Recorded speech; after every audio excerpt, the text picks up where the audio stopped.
பேசுறதுக்கு முன்னாடி பயங்கர ரொம்ப எக்ஸைட்டாக இருந்து கூட அந்த இடத்துல இடம் இல்லைங்க.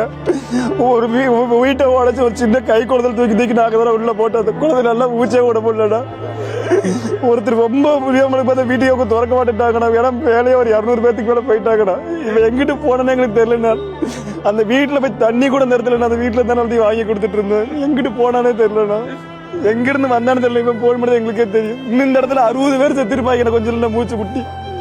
அவ்வளோ சின்ன இடம்ண்ணா. அந்த இடத்துல எக்ஸிட் ஆகிறதுக்கு ஒரு சின்ன சந்து கூட இல்லைங்கண்ணா. எப்படி போனாலுமே இங்கிருந்து கோதூர் ரோட்டுக்கு போட்டு அதை விட்டு முடியப்ப கோயில் தானே வரணும். இடத்துல சந்து கூட இல்லைண்ணா. எப்படின்னா போகிறது ரவுண்ட் நடந்தா கொடுத்துருந்தா கூட ஏதாவது உயிர் தடுக்கிறதுக்கு எங்கிட்ட தூக்கிட்டு போயிருக்காங்க எல்லாத்தையுமே. அந்த சின்ன சந்திர இங்கிட்ட கொண்டு போக முடியல, அங்கிட்ட கொண்டு போக முடியல. ஒரு சின்ன குழந்தை எங்க முன்னாடி என் ஃப்ரெண்டு முன்னாடி மண்டை உடஞ்சி ரத்தம் இருக்காருண்ணா. காப்பாத்துக்கு நாங்கள் குழந்தைய கூட எங்களை தூக்க முடியல. நான் வந்து போக முடியல. இல்லை நாங்களும் சேர்த்துருப்போங்கண்ணா.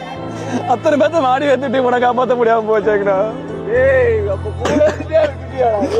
அவனை பார்க்கவே இல்லடா. அவனை பார்க்கவே இல்லடா. தாமரை கண்ணா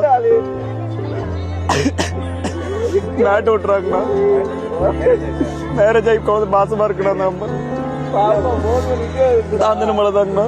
தாந்தனி மலைங்கண்ணா. ஆமாங்கண்ணா.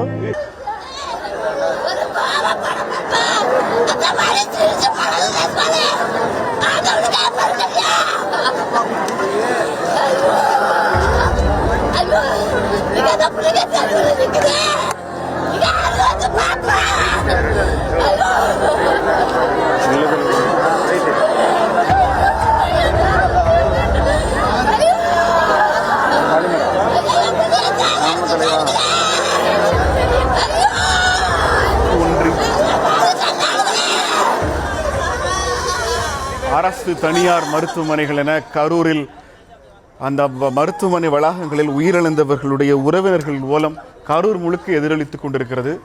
இந்த அசம்பாவிதம் குறித்து தலைமைச் செயலகத்தில் முதலமைச்சர் ஆலோசனையில் ஈடுபட்டிருக்கிறார். குறிப்பிட்ட உயிரிழந்தவர்களின் எண்ணிக்கையை அதிகாரப்பூர்வமாக 40 தொற்றிருக்கிறது. அதிதீவிர சிகிச்சை பிரிவில் தற்போது வரை 58 பேர் இருப்பதாக கரூர் மாவட்டத்திலிருந்து வரும் தகவல்கள் தெரிவிக்கின்றன. இந்த நிலைமை இந்த நிகழ்வை ஏற்பட்டிருக்கிற இந்த துக்கத்தை சமாளிப்பதற்கும் அடுத்த கட்ட நடவடிக்கை குறித்து ஆய்வதற்கும் தமிழ்நாடு முதலமைச்சர் நாளை கரூர் விரைகிறார். உறவினர்களை இழந்த குடும்பங்களினுடைய அழுகுரல்களை தற்போது நாம் பார்த்து கொண்டிருக்கிறோம். நம்முடைய 3 செய்தியாளர்கள் கரூரில் சம்பவ இடத்திற்கு அருகில் இருக்கிற ஒரு அரசு மருத்துவமனை மற்றும் 2 தனியார் மருத்துவமனைகளுக்கும் விரைந்து கொண்டிருக்கிறார்கள். அங்கிருந்து அடுத்த கட்ட தகவல்கள் என்ன என்பதை அவர்கள் நமக்கு வழங்குவார்கள். தற்போது நாம் பார்த்து கொண்டிருப்பது தங்களது சொந்தங்களை பறிகொடுத்த குடும்பங்களின் அழுகுரல்களை தற்போது நாம் நேரலில் பார்த்து கொண்டிருக்கிறோம்.